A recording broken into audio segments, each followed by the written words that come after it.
everybody, and welcome to Eternal Mooncast, a show about deep dives into all things magical girls. I'm your host, Michi, and with me this month is my co-host, Monica. Hey everybody, for today's topic, Eternal Mooncast is deeply honored to have the privilege to interview Stan Love of NASA. Hello. Happy to be with you today. Yes, so Sam, would you like to tell us a little bit about yourself? Sure, no problem. So I'm a NASA astronaut. I've been here at Johnson Space Center since 1998. I flew on the Space Shuttle Atlantis on mission STS-122 in 2008. Our crew put the European Space Agency's laboratory module onto the International Space Station. Our crew did 3 spacewalks, of which I did 2. I was also a robot arm operator. My background is in astronomy and planetary science, and I've been an anime fan since watching Star Blazers and Speed Racer in the 1970s. Again, that's so amazing. And we became aware of you through your plushie and lanyard that went viral recently. It did. I was very surprised. I was kind of wondering if anyone would notice that badge lanyard. I'd been wearing that for like 6 years.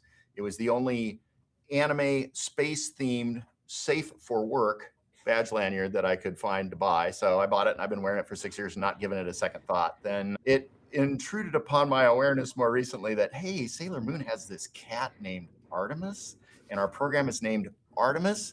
I'm going to see if I can sneak that guy into mission control and see what happens. And the response shocked me. And my first thought was, oh, I'm going to get in trouble. Oh, no. So some personalities pretty high up in my management chain kind of commented, oh, you went viral. I'm like, okay, what is it coming? Is it coming?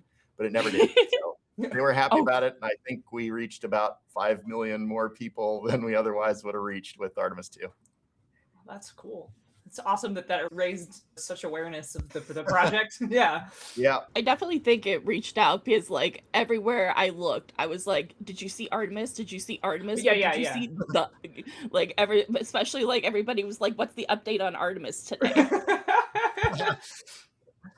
Very good. Yeah, Artemis, once it's out there on the counter, it didn't do a whole lot, but I'm very happy that it attracted attention, especially from folks who might not follow the space program too much. One of the messages I was trying to give was you can be an astronaut or a flight controller and also an anime fan. There's nothing career limiting about your choices in entertainment. Awesome. That's so cool. Yeah, we love that. So people sent me the picture of Artemis on your desk, I think half a dozen times the day of Trump. People were like, did you see? I'm like, yeah, both it was on my regular newsfeed and a ton of people were also in my Sailor Moon circles like, did you see it? Did you see it? I got an email from a colleague in Japan. That was the first I knew about it. And she sent me this link and said, you might want to take a look at this. So I clicked it and it went to X, formerly Twitter, X Japan. Sure. And I saw 5 million hits and I went, whoa, oh my goodness. Oh my gosh. And I read through some of the comments on the US sites and they were all positive, which was another shock because on the internet, the comments to nothing are all positive. Positive. So true. Yeah, I'm happy that it touched so many people. Yeah, me too. And the creator too. I heard about that. Yeah. I'm honored. Yeah. So let's talk a little bit about how much training does it take to work at mission control? Oh boy. So it depends on your console position. The flight director sitting next to me has at least 10 years of experience in that room. I can take an astronaut who has not been a CAPCOM, stick them in that room and train them for a year and have them be an okay CAPCOM because they don't have a system to pay attention to. Their system is the crew. And being an astronaut, they already know sort of what it's like to be the crew, even if they haven't flown yet. So that works pretty well. But I would say even for CAPCOMs, 1 year bare minimum, 3 years to competence, and 10 years to mastery. And then for controllers who have a system to manage, I would say it's 3 years till you're qualified to sit in that front room. Before that, you're sitting in one of the support rooms that's not in the main room that you see on TV, but you're talking on intercom loops with the main controller in the front room. So probably at least 3 years to get out to the front room. And again, 10 years to become a master at flight control. It's really hard. In an interview with the National Space Center, you described your job at CAPCOM as, I am the voice of the mission control team to the crew in space. This has been a very vital role that is also seen in Magical Girls series. What kind of things are going through your mind when you're in that role at CAPCOM? So if I'm doing a really good job at CAPCOM and this doesn't happen all the time, basically nothing is going through my mind. I am just a conduit for information. So I'm always listening on what we call the flight loop. That's the main intercom loop. I've got a headset. I've got a panel with about 30 different intercom loops that I can pull up or turn off. So I'm listening to the main communication channel that the flight director's on. When a flight controller is noticing a problem with the system, they may not know what the actual trouble is. They just see a strange signature on there. They will talk to the flight director about it. And then I'll start typing. I have an electronic log that I keep, and I record what they're saying. And then as that story emerges, I'm always revising my little words. And then when we know what the problem is and we're ready to tell the crew and what their role in the solution is, flight director will nod at me and I will key my microphone and get on the radio up to the crew and tell them. And usually by then I've heard the story get revised several times. So by then, usually my words are pretty good. So I'm always trying to think also of what the crew's perspective is, what they're thinking, what their emotional state is. Empathy is a huge part of being a CAPCOM. You have to put yourself in the position of the other person. What do they want to know? What are they concerned about? What actions do they need to take? What should they expect coming up next? But again, on a super good day, I'm not really aware of that. My sense of self disappears, and I am just the conduit for the flight control team's information. That's so interesting. Okay. That's fascinating. And then in that same interview with the National Space Center, you described the secret job of CAPCOM is that you're the crew's advocate in the control center. Could you elaborate on how this teamwork is so vital to the missions? Oh, sure. The flight control team is a team, the crew in space is a team, and then they work together. And the CAPCOM is the link between those two teams. And if we're not working together, the mission falls apart. There was actually a famous case back in the Skylab days when the Flight Control Center was working the astronauts 18-hour days, day after day after day after day. And the astronauts up in space were starting to complain. And then finally, they shut the radio off for 24 hours. So to me, there was some bad CAPCOMing going on there, because that CAPCOM should have recognized the stress in the crew's voices, should have recognized, oh, they've been working for 4 weeks with 18-hour days. Maybe they need a little break, and should have been nudging the flight director and saying, hey, can we cut some stuff off the timeline, give them a little chance to rest. So to me, a CAPCOM who is not paying attention to the tone of voice of the crew, the words that they choose, to understand that crew's emotional state, and then lean over flight director and say, hey, give them a break, or hey, it's the end of the crew's day, but it sounds like they really want to finish this task, so let's let them finish this task.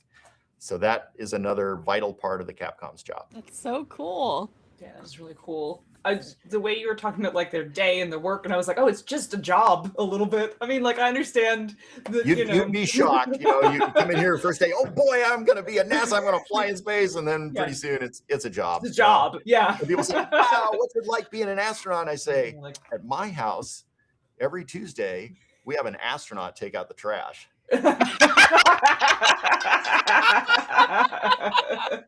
And then they're like, oh, it kind of turns into a job. Now, occasionally your commute to work starts with counting down to zero, and that is pretty awesome. Yeah, that is pretty awesome. But many days we sit in a lot of meetings. But just to segue into that, a thing most people don't get to do at their regular jobs, what's it like to do a spacewalk?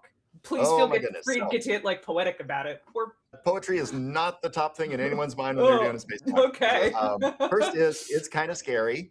You got 3 millimeters of glass between you and instant death. You've got a lot to do, and you really want to do it right. And many of the mechanical interfaces, the bolts, the levers, the things you have to do with your hands are getting cycled to plus 200 degrees Fahrenheit, minus 200 degrees Fahrenheit every 90 minutes.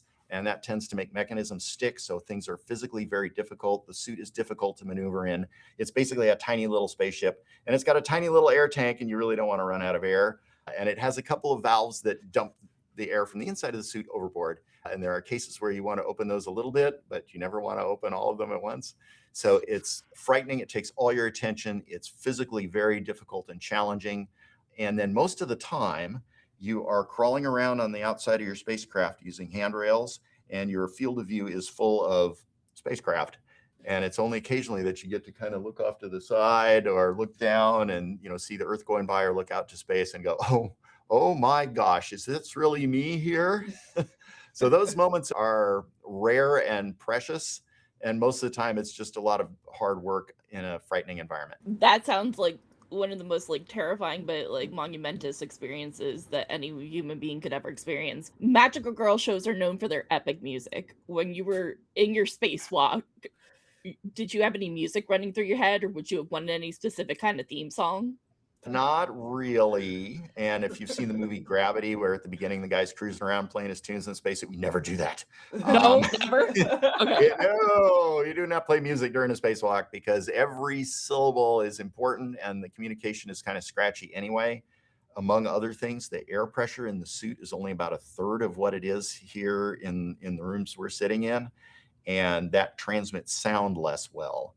And then you've got kind of old scratchy microphones. And once you're in the suit, your microphones are attached to a little cloth cap. And if that cap gets knocked askew a little bit because you're moving your head around in the helmet, there is nothing you can do to bring it back. You can't get your hand in there. We do nothing that might impede the communication. However, you might be happy to learn that I did play a special song for my launch so that I'd have that going through my head while our shuttle was climbing off the pad up into orbit. And it was the scene from the naval battle at the end of the show, Plastic Little, which sounds kind of like Ride of the Valkyries played sideways. So Okay. That's awesome. I'll have to go look that up. Yeah. Same.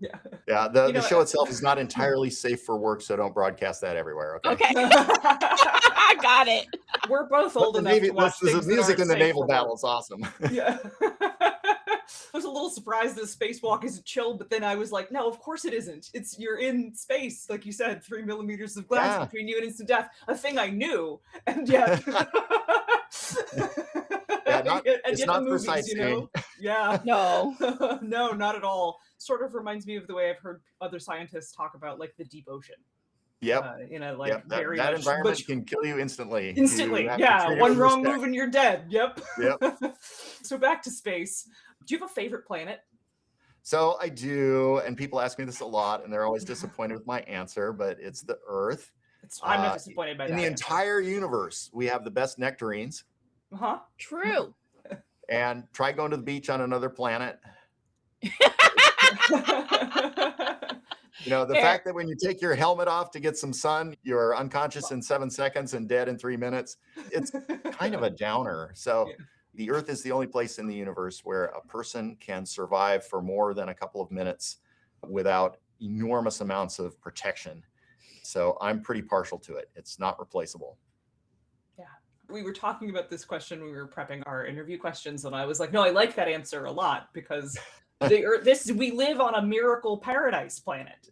Yep. Well, if it wasn't a paradise, we wouldn't be here. So we wouldn't be here. Yeah, exactly. Exactly. Like you said, the best nectarines in the universe, and good luck going to the beach elsewhere. Correct. Yeah. Incredible biodiversity. Yep. Just a recent scientific discovery that like sperm whales have language. Yeah. They're maybe like basically another kind of person. What a fascinating world we live on. I agree. Yes, and then to follow up on that, Earth, besides like all of the natural things, is there anything else that makes it so special? It's often seen as the crown jewel for villains in the magical girl genre to like capture the Earth. Would you agree with that? Absolutely. So of course the Earth is the crown jewel because that's where the audience lives and they're attached to it. If the bad guys were going after some comet nucleus out in the Kuiper Belt, the audience would not be impressed. That's fair. That's so true. It's just not that interesting to them. So remember that the writers of any fantasy entertainment have to remember who their audience is, or they don't sell as much product, and then they have to find other jobs. The Earth is the crown jewel because the audience lives there and because we all feel a certain attachment to it. I can tell you that if you ever get a chance to fly in orbit and get to see the Earth and the moon sort of at the same time, the curve of the blue Earth and maybe the moon rising or setting at the horizon, it just blows you away how beautiful and colorful and dynamic the Earth is. It's always changing. You see these cloud formations, you can see ocean currents, you can see deserts and mountains. It's just amazing rolling by underneath you. And then the next orbit, it's all a little bit different, or a different season, it's different. The snow cover advances and retreats from the poles and so forth. And then you get to see the moon at the same time, and it looks actually kind of small and dirty compared to the Earth. Oh, yeah. It's like, oh, that's not impressive. Looking at the moon from the Earth, it's up there in the dark sky at night, and it's kind of glowing and romantic and pretty. And you get to see it with the Earth, and oh, no, it's I know where I want to be. Explains all the villains. Amazing. Yeah. Yeah, that's right. Yeah. Well, like you just So they want said, to be we there have too. we have the best nectarines in the universe, so no wonder the villains want Absolutely. to come here. They're here for our beaches and our fruit, obviously. Obviously. So talking about the moon, what's your favorite lesser known fact about the moon? All right, I'm an astronomer and you opened the door, so I'm going to give you 3. Please. Oh, yay! Please. All right, number 1, the moon actually has an atmosphere. Okay. Ooh, It's made out of neon, argon, potassium, sodium, and the total weight of the moon's atmosphere is about 10 tons. So during the Apollo program, every time we launched an ascent stage with the astronauts coming back to Earth off the moon, we doubled the mass of the lunar atmosphere. Now it's always being blown away by the solar wind, and new atoms are being added, coming in sputtered off of rocks or coming down on the solar wind as well. And it's what we call a collisionless exosphere, which means instead of the atoms jostling around at each other and bumping into each other like the air we're breathing, the atoms bounce around like super balls and they can go tens of miles between bounces. So that's the lunar atmosphere. Number 2, you know that the moon raises tides on the Earth. The Earth also raises tides on the moon. And in fact, the giant Earth tides on the moon are why the moon doesn't rotate anymore, but always keeps the same face exactly pointed toward the Earth. The tidal bulges that make the seas go up and down from the moon actually take a little while to rise up when that part of the Earth rotates under the moon. And then they take a little while to settle down when that part of the Earth rotates away from being directly under the moon, which means the tidal bulges on the Earth are always getting carried by Earth's rotation a little bit ahead of the point that's directly under the moon. And that tidal bulge has mass and it pulls the moon ahead in its orbit and is gradually making the moon spiral away from the Earth. Now, it won't go away entirely until after the sun has blown up into a red giant and maybe eaten both the Earth and the moon. We're not quite sure what's going to happen then, but it's not our problem. That's 5 billion years in the future, right? Yeah. But that's also slowing the Earth's rotation. So the Earth speeds the moon ahead in its orbit, makes it spiral away, while the moon retards the Earth's rotation. So if you'd been around here a few billion years ago, bring your spacesuit because there wasn't enough oxygen in the atmosphere to support human life back then. The day might have been like 13 hours long and the moon would have been huge in the sky and much closer to the Earth. So number 3, pictures of the moon's surface. If you take a picture from orbit of the moon and you take one picture with a telephoto lens that's 1 kilometer on a side and another with the normal lens that's 100 kilometers on a side, it takes a PhD to tell the difference between those pictures because the scale of the moon, here's craters and stuff, looks exactly the same at any scale. If you've ever heard of fractals, the moon's surface is a fractal surface, so it looks the same no matter how big the picture is. Oh, wild. That is more wild. than you ever wanted to know. Yeah. But you asked an astronomer, so that's what you No, get. that was That's fascinating. Yeah, that's really, really cool. All things I certainly didn't know. And I didn't know any of those. Enriched having learned. All right. Yeah. Pass it along. Yeah. I will be sharing at least the atmospheric fact at parties later. Yeah. Moon has an atmosphere. It's very thin, though. It's not going to keep you alive. Noticeably lacking in some of the things that we need to be alive, like oxygen. Yep, and enough air pressure to keep your blood from boiling. Exactly. Yeah. And you don't want your blood to boil, by the way. That is bad. No, that's one of those instant death things. Yep. And then to follow up, just for a fun question, what sort of magic would one need to live in space? So I saw that in your list of proposed questions, and the answer is you'd need the same magic to live in space as you need technology to live in space. Ooh. And in fact, if you showed somebody from ancient Greece the technology we use to live in space, they probably would have thought it was magic. So yeah, that's fair. Today's magic is tomorrow's technology. Yeah, that's the whole sufficiently advanced technology is indistinguishable from magic, that thing. Correct. Arthur C. Clarke. Yeah. Yep. You know, it wasn't long ago that having a little glass rectangle in your pocket that connected you to all of humanity and all of human knowledge would have been magic too. Yeah. But now it's every day. First thing I need is air. I need some way to have air pressure on my body, both to supply me with oxygen and to prevent my blood from boiling. I'm going to need food and water because those are hard to find out in space. I told you about the nectarines. Then I need protection from heat, cold, and radiation. The Earth's atmosphere and magnetic field protects us from cosmic rays out in space, and those are super unhealthy for you. We think we can have somebody live outside the Earth's magnetic field for maybe up to 3 years before their cancer risk starts to ratchet up. So you need protection from those things. And then if it's magic, I would really love artificial gravity. so that I can stay in space for a while and my bones and muscles won't leave me. And if it's a wish list, I want faster than light travel so we can see what's actually going on in the solar systems that circle other stars. Ooh, that Amazing. would be so cool. Yeah. We're playing pretend, so you can have anything you want. All right. That's my list, and it's a lot of big asks. Okay. Thankfully, none of that has to be realistic. Right. Awesome. So let's step away from the fantasy for a second and back into reality. And give us a favorite story from your career so far.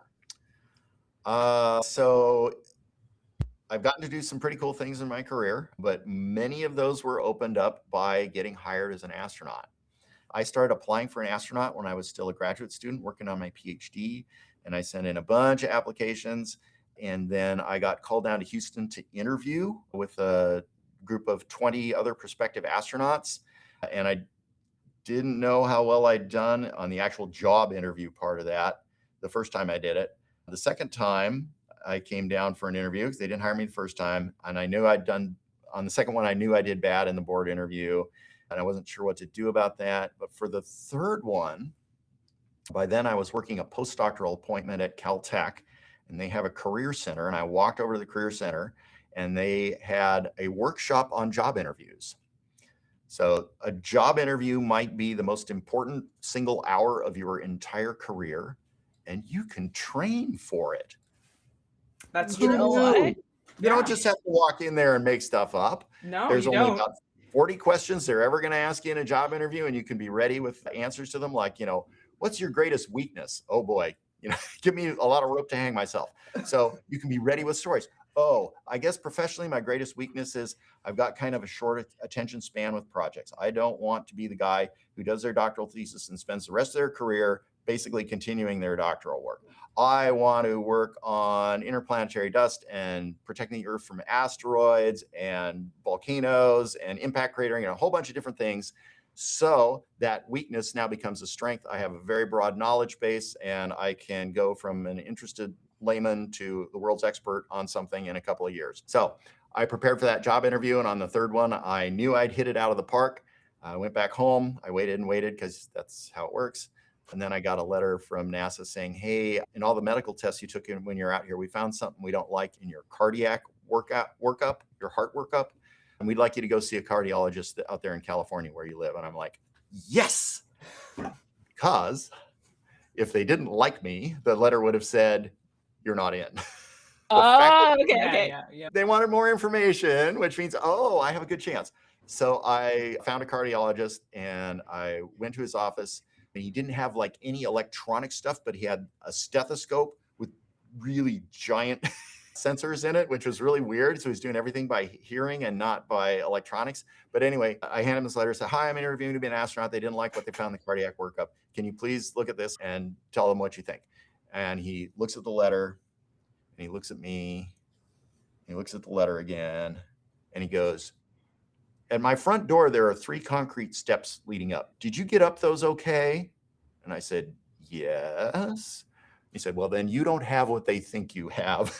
So, great. Can you please tell them that? So that was the year I got hired. That's awesome. amazing. That's amazing. I now know I have 2 things in common with a NASA astronaut. One of them, we both love anime, and the other is that we prepare for job interviews. Yeah, you can do it. And it makes a big difference. It does make a huge difference. I've landed 2 big career moves in my life by preparing for an interview. So there's 2 things we have in common. Amazing. Yeah, and that's actually central to everything that we do as astronauts and flight controllers at NASA, right? Is we prepare, and then when the time comes to do it, we do it well. Mm-hmm. Excellent advice for all walks of life, truly. We've got only a couple minutes left. Do we want to skip down to one of the questions towards the end here? I have time. I can go over a little bit. Oh, you can go over a little bit? Okay. Nobody at the moment is looking at me and tapping their wristwatches. Okay. All right. Okay. Excellent. Awesome. So Let's the go. next question is, do you dream differently in space than you do on Earth? Oh, this is a quick answer. So no, I didn't dream differently, and I didn't dream much because I didn't sleep much. It might surprise you to learn that not all astronauts sleep super well in space, especially on a 2-week shuttle flight where every day is the most important day of your entire career. And at any moment, there could be a bang and you'd be dead. So that's not super good for sleeping. My flight was short, just 2 weeks. Since then, we've flown many, many astronauts to the International Space Station to stay there for 6 months. Your work is still important and you're still in danger, but they sort of get used to it. And I'm told that most astronauts are getting good, restful sleep, but your dreams aren't any different because of the absence of gravity. Okay, cool. I was always so curious. Yeah. I also wouldn't have been surprised if the answer was like, yes, but it's only because I'm having more anxiety or stress dreams. Yeah. Yeah. They do a lot of research on astronauts in space and they find all these, changes in their body and so forth. And they Sure. attribute that to being in microgravity, but it could also just be stress. It couldn't just be the stress. That's so true. Okay, so on something a little prettier, the overview effect of something you've described in interviews, do you think this could have been something that could have affected magical girls since they are sometimes depicted in space looking down on Earth? Absolutely. I think any girl or boy, magical or otherwise, who looks at the Earth from space will feel a strong desire to protect it. Amazing. Yeah. Yeah, That's because awesome. it's a big theme, I think, and especially like at the climax of a lot of animes. Yeah, it is, and that is well done. But I've had colleagues who came to NASA after careers in the military as pilots and test pilots who never had an environmental thought in their life. And then they went up to space and they came down and immediately founded environmental nonprofit organizations. Awesome. Really? Amazing. Yep. So cool. Yeah, we've only got one of When you these. look at the atmosphere, it's very thin. That's all that supports life on Earth is that thin little blue line. Yeah. Maybe we shouldn't mess with it too much. Yeah. How has the magical girl genre impacted your life and career? So not hugely. I think the same things that draw me to anime are the same things that drew me to spaceflight. A sense of wonder, a sense of adventure, a sense of exploration. Teamwork is big in magical girl shows, and it's really big here at NASA. It's all about the team. To pick an iconic example in Sailor Moon, the first thing she does once she gets her powers is assemble her team. Yes. And in particular, she works with people who are socially outcast for one reason or another, which is a big deal anywhere, but especially big in Japan, where the only thing that matters is social acceptance. Being in contact with the outcasts is risky. Mm-hmm. But she takes that risk and sees the strengths of those girls and thinks it's worth it and invests that time in them and forges her team out of them. It's not so much that the anime or the magical girl shows led me into being an astronaut, but the same core values in me lead me both to NASA and to anime. I love that. That's awesome. So let's just jump right off here, since we just talked about magical girls and teamwork and stuff. Let's talk about how the genre is for everyone. If you want to expound more on what you just said, like the fundamental lessons of friendship and courage and all that. Yep. So especially in magical girl shows. So magical girl shows are essentially superhero shows, right? They are, yeah. Oh, absolutely. You have a hero with positive values whose concern is for other people facing danger to aid those other people. So that to me is a very positive message. It resonates with everybody. And then I think the difference between, say, a traditional American superhero and a magical girl is that magical girls are a little more relatable. They have flaws. and we can all relate to the flaws. In taking the example of Sailor Moon again, she's clumsy, she does poorly on tests, she's embarrassed by those things, and everybody has experienced failures in their lives, even fancy dress astronauts. And you can immediately relate to somebody who has flaws but works to improve them. And also, the art is pretty, there's romance, there's adventure, there's that sense of wonder. The thing that draws me to want to explore space, these amazing vistas, amazing like alien technology or going to other planets. All that stuff is that sense of wonder that to me is central to exploring the universe and also anime. Awesome. Yeah, I feel very similarly about all the things you said and the way that the genre is very impactful on people. I've also been an anime fan for quite some time, younger than you, but a lot of my life. I like anime a lot because of the different kinds of stories that it tells as opposed to Western media and the values that those things espouse. Like, even I know we're talking about magical girls because that's what our show is about, but even like shonen protagonists are often valued for their compassion and their like desire to protect others. And I think that's a really cool thing to see in hero media. Yeah. I agree with you. Definitely. And then for a fun last question, what kind of magical animal companion would you wish for? All right. Well, I got cats at home. So do we. Cool. Yep. Funny characterization I heard is dogs have masters, cats have staff. Yep. Yeah. So a cat companion that actually cares about you would be great. And isn't, our cats, they kind of care about us, but really they just want to make sure that food dish is full. There are cat breeds that have sort of dog-like attachment, so I like that. Since I was a kid, I've loved otters, and I also think flying squirrels are pretty cool. So any of those would be good. Cats probably still in first place because they're tidy. It's true. They use They the are. box. Otters do not use the box. True. And What- they eat fish, so it's kind of smell. Anyway, yeah. I'd have to vote with the cat, and the flying squirrel would be the second place. Love it. Love That's it. amazing. Otters are pretty stinking cute, though. Lots They of are animals. amazingly cute, and they're smart, and they're one of the few animals that spends most of their time playing. Yeah, they're every time I've gone to an aquarium or a zoo and seen an otter, I've just been like, look at him go. Yeah. I feel the same way about penguins, which are also like that shouldn't be a pet. They smell, they're mean, their beaks are razor sharp, but look at him go, he's so cute. Speaking of penguins, have you seen A Place Further Than the Universe? I don't think I have. Oh, 4 high school girls, of course, because it's anime, Okay. traveled to Antarctica, and all of the facts in that show are dead accurate. Okay. Really? I love it when they do their homework, and it's an enjoyable show, but everything you see in there is dead accurate. Oh, that's so Further cool. than- Monica's writing it down for us. I am writing it down. Yeah. will look it up and see if I can find it to watch. Crunchyroll. Okay. Always You Crunchyroll. got it. Gotta love it. Be All looking that right. up later. Fantastic. Oh, Yeah, but I- sorry, I was caught up in the euphoria of the anime wreck from the astronaut that I forgot to scroll back over to the outro. Sorry. All right. Rock and roll. All right, and with that, we come to the end of our show. We are so glad we could bring you this special episode, and we'd especially like to thank today's wonderful guest, Dr. Stan Love of NASA. Yay! Thank you Just- so much. All right, was there something you wanted to say? Sorry, hon. No, and I just wanted to let you know that our audience has been commenting and has been so excited, and everybody has enjoyed you so much. If I'm allowed a parting comment, Yes. the first Yeah, 2 go for it. steps in engineering are the same as the first 2 steps in anime. You imagine something amazing, and then you draw a picture of it. If you want to go a little further and then build it and then operate it, come join us at NASA. We love imaginative people. Oh, fantastic. You hear that? Study math and get good at drawing. Anyway, I have been your host, Monica, and here is where you can find me across the web. All right. And as always, I've been your host, Michi. You can find me across the web here. Likes, comments, follows, so however you'd like to support your show is always appreciated. We love reading all your comments on YouTube. Thank you for sticking with us to the end. And with that, we wish you a magical day.